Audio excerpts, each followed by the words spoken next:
Happy Wednesday. Good to be back with you here at Radically Rational and radicallyrational.com. BB's back. Yay! And I got a new t-shirt. We'll do sports first because it just flows better that way today. I have never seen Andy Reid this tight and testy. Who doesn't love Andy? Everybody loves Andy. But Andy's getting a little short, and I can understand what he's concerned about. First of all, he knows that his team cannot get back to the Super Bowl if defensive lineman Chris Jones continues his holdout indefinitely. He just can't. For example, without that pressure up the middle, Joe Burrow would carve that defense up, and Andy knows it. And then yesterday, things get worse. The go-to guy on offense, tight end Travis Kelce, they're saying he hyperextended a knee at practice. They say they don't think there's any ACL damage. Let's hope that's the case. But we don't know if he's going to be able to play in the opener tomorrow night against the Lions, and we don't know if it's worse than that, and maybe he'll miss extended time. Anyway, Andy is very, very concerned. I'm as caught up in this Detroit Lion thing as anybody. They're a nice story, but until yesterday, I thought they had zero chance to win at Arrowhead. I may be changing my mind. Okay, our bipolar Astros have clearly entered their manic phase. You know, first they got swept by the Yankees, but now they're giving the Texas Rangers a complex. Now get this is the darndest thing I ever heard. Through the first third of Tuesday night's game in Arlington, Jose Altuve was averaging a homer per inning. Yep, dingers in the first, second, and third innings. If you're scoring at home, Tuve hit homers in 4 straight plate appearances in 4 straight innings dating back to Monday. That's also 5 homers in 6 plate appearances for Jose. Astros 14, Rangers 1. Remember, it was also just a week ago that Altuve hit for the cycle. Hot would be an understatement. So at least for the moment, make that the American League West leading Houston Astros. Man, this was harsh.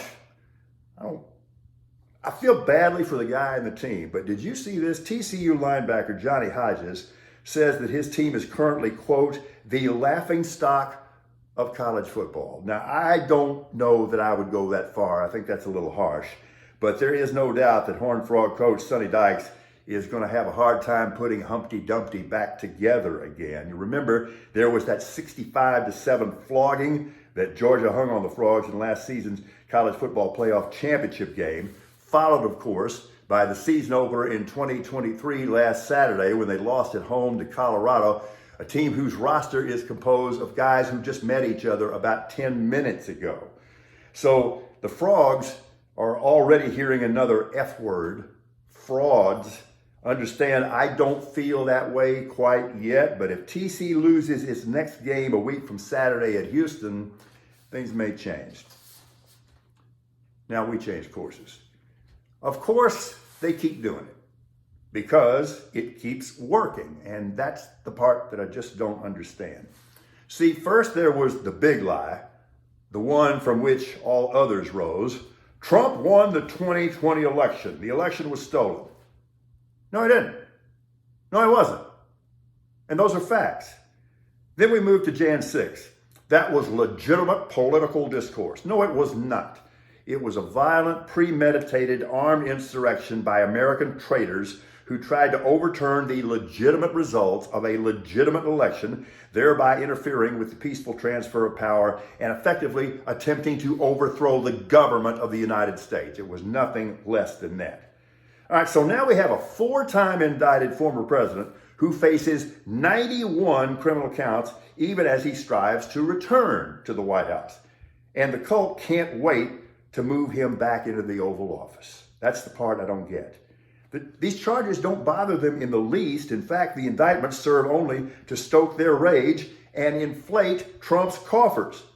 While polling data are very shaky these days, they still indicate that Trump is boat racing his GOP challengers and that a majority of Republicans would vote for Trump even following criminal convictions. Just let that soak in for just a second. So who says crime doesn't pay? Now, how do Trumpers validate their blind denial? Here we go again. Because it's all politically motivated, they say. So this list of lies grows along with their noses. Trump won the election. Jan 6 was a peaceful protest consistent with legitimate political discourse. And now it's all politically motivated. So you can just write it all off to that. There has never been a better time to buy Teflon stock because nothing sticks.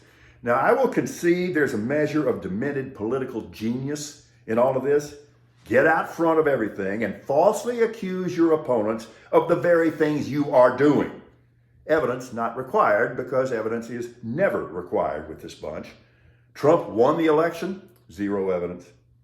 Jan 6 was no big deal. Yeah, don't believe your own lying eyes.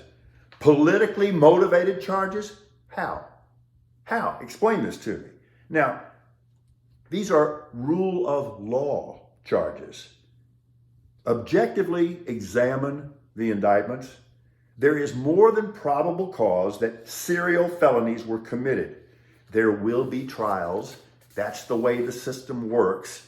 But no rational person can deny the critical mass of evidence that warranted these indictments, at least. Again, that's the way the system works. So is all of this politically beneficial to Trump's enemies? Well, you would think, but to date it seems only to have revved his political engine. But once again, this is how the cult manipulates its low information, myopic base.